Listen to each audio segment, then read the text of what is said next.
Hi, and welcome to Lavon's Kitchen. I'm working on that segment called Lavon's Kitchen's Quick Tasty Tips. So remember, in Lavon's Kitchen, we are all about presentation, taste, and quickness. So I cooked something that's really quick. It's just some zucchini and squash, but today I'm talking about presentation. So zucchini is yellow, zucchini is green, and squash is yellow. So in your presentation, when you use colors, it really helps a lot. So what I did was I cut up some yellow peppers, green peppers to go in my squash, and an onion.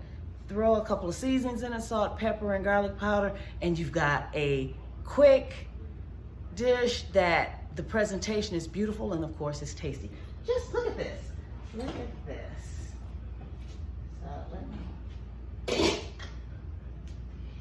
Look at this. Ooh.